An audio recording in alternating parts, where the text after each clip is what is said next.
Sementara itu, jelang Pilkada Serentak 2024, Komisi Pemilihan Umum Kabupaten Oku Timur jalin silaturahmi dengan media yang ada di bumi sebiduk sehaluan.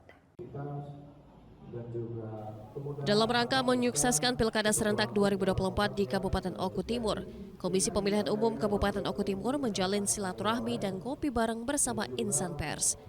Ketua KPU Kabupaten Oku Timur, Dedis Firmansyah, mengungkapkan pihaknya sengaja menggelar acara silaturahmi tersebut untuk meningkatkan sinergitas antara KPU dan awak media. Dalam sambutannya, Dedis juga menambahkan apresiasi setinggi-tingginya kepada seluruh awak media dikarenakan peranan media sangatlah penting mengingat peran jurnalis merupakan salah satu pilar penting demokrasi. Kami KPU Kabupaten Oku Timur memahami betul kita harus bersinergi dengan media, rekan-rekan LSM dan juga masyarakat sipil dalam mengawal proses demokrasi pelaksanaan pemilihan kepala daerah di Kabupaten Oku Timur. Dari Oku Timur, Jadmiko Francisco, iNews melaporkan.